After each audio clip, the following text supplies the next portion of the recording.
বলে না বেনামাজিরা বেশি চাঁদা দেয়, তো বলছে কালিমুল্লাহ ভাই তুমি যদি বেনামাজিদের বিরুদ্ধে বেশি ওগড়া ও মালগুলো আর চাঁদা দেবে না, আমাদের জলসা হবে না।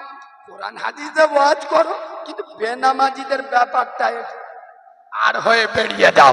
কালিমুল্লাহ ভাই যদি উঠে কোরআন হাদিস দিয়েই ওয়াজ করো, তবে তুমি তো সব বোঝো। বাংলার 100-র মধ্যে 99টা বাড়িতে এখন সুদের ব্যবসা চলছে, ওই ব্যাপারটা একটু পাশ কাটিয়ে দে।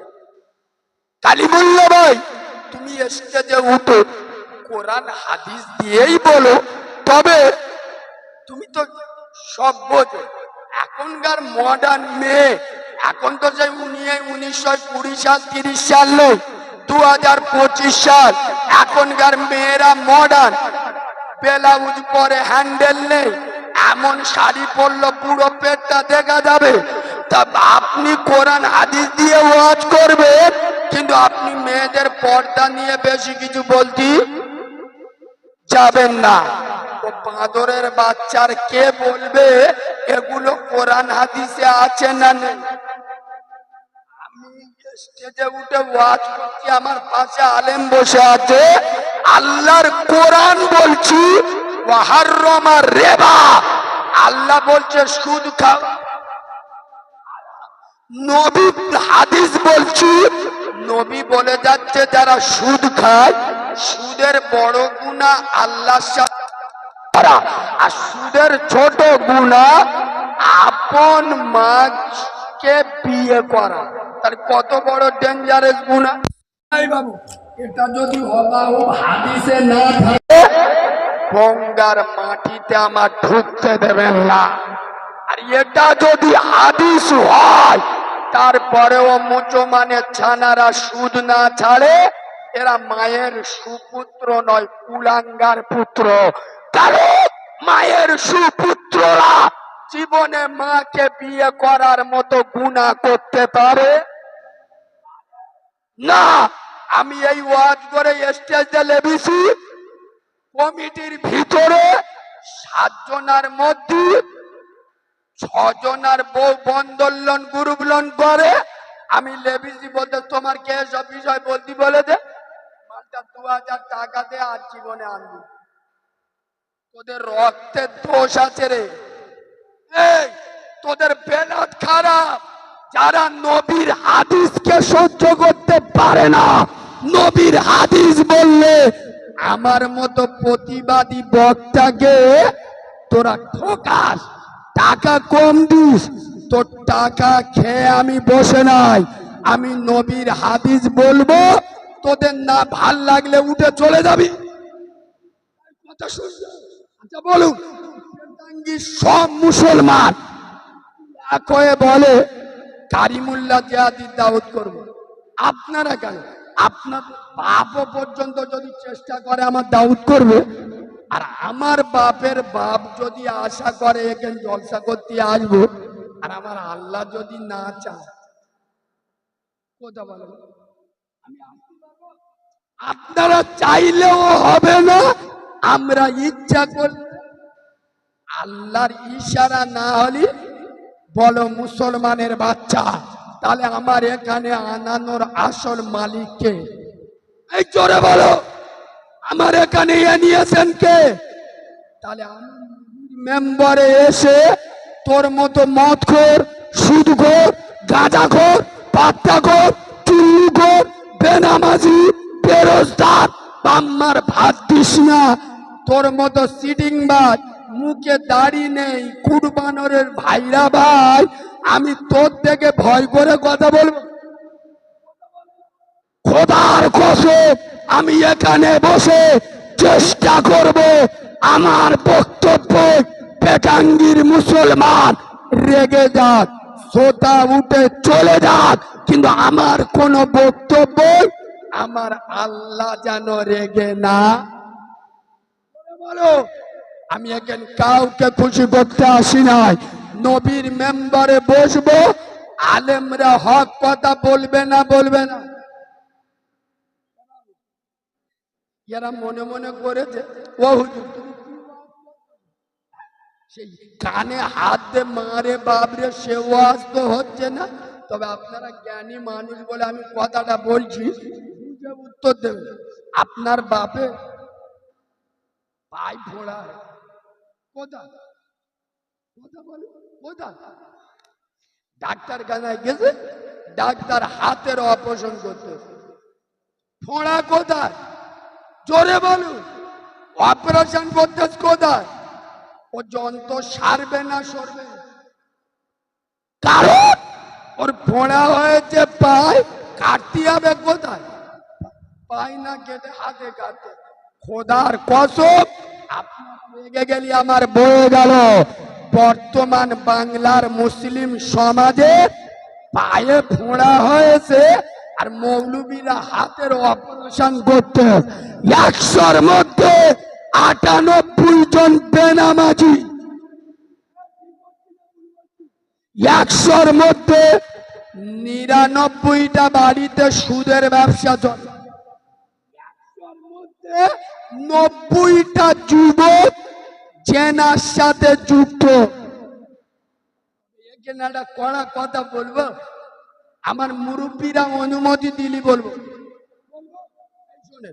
আগে ইয়ং ছেলেরা, চেংড়া ছেলেরা, যুবক ছেলেরা, এরা আগে প্রেম ভালোবাসা করত সব ইয়ং মেয়েদের সাথে। এখন আল্লাহর কি রে বাপ, শুধু ডাগর ডাগর ভাবি সেটিং করতে। কেন? হ্যালোজিন জ্বালাবে, টুইলাইট জ্বালাবে, পাখা চালাবে, জ্বালাবে, বিল উঠবে দাদার নামে। যারা বোঝা ঠিক বুঝবে। খোদার কসম, 100-র মধ্যে 90টা যুবক জেনার সাথে যুক্ত, 100-র মধ্যে 80 জন হারাম খায়, 100-র মধ্যে 40 জন বোতল বাহিনীর সদস্য, 100-র মধ্যে 45 জন। মানে বুঝতে পেরেছেন কি কি?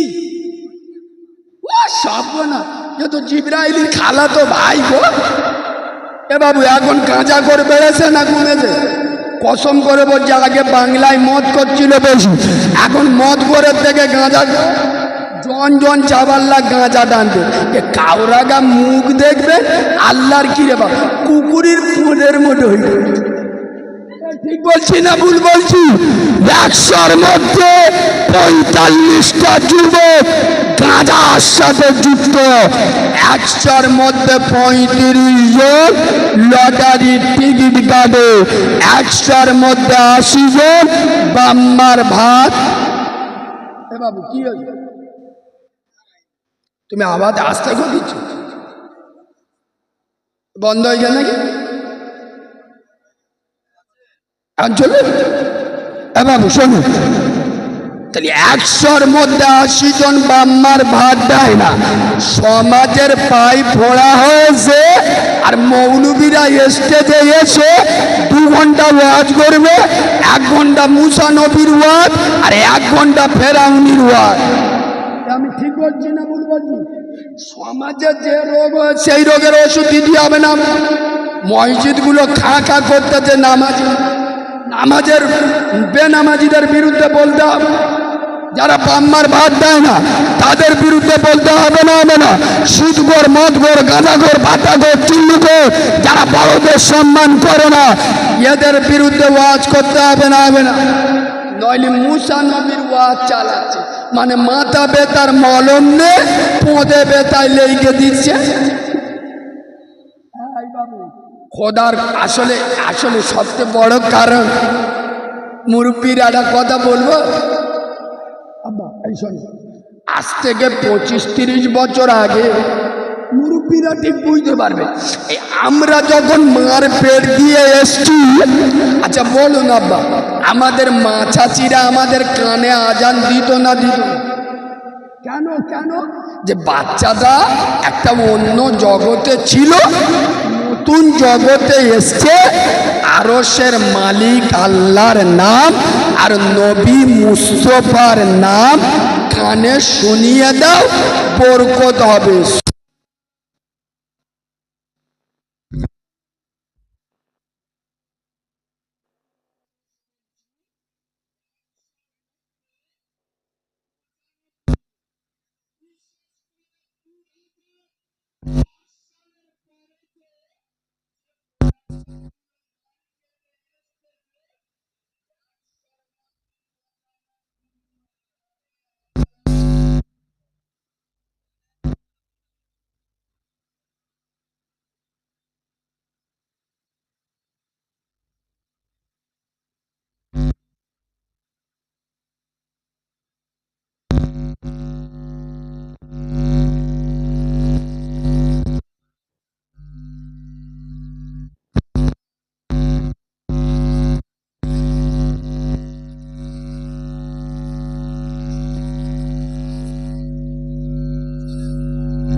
আরে একা বসে বসে ফ্রি ফায়ার চালাচ্ছে,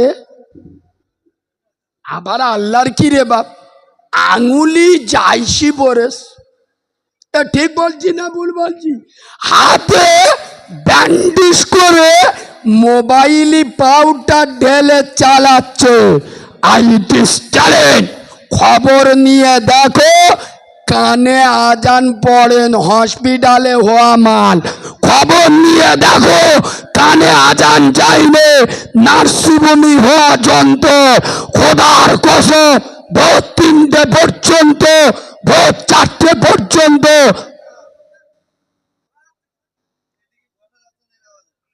এ বাবু, এই শোনো, এই শোনো, আওয়াজ না কমিয়ে বক্সের মুখটা একটু ঘুরিয়ে দাও, এরম করে। না না, ঠিক ঠিক ঠিক ঠিক। এ বাবু, আওয়াজ কমাইও না, বক্সের মুখটা একটু ঘুরিয়ে দাও, আওয়াজ কমালে আমার কষ্ট হয়। আর মুখটা যেন ওনাদের দিদি একটু সরিয়ে দাও। না না, কাছাকাছি খুব জোরে আওয়াজ হচ্ছে। হ্যাঁ, একটু ঘুরিয়ে দাও। হ্যাঁ, এইবার ঠিক আছে।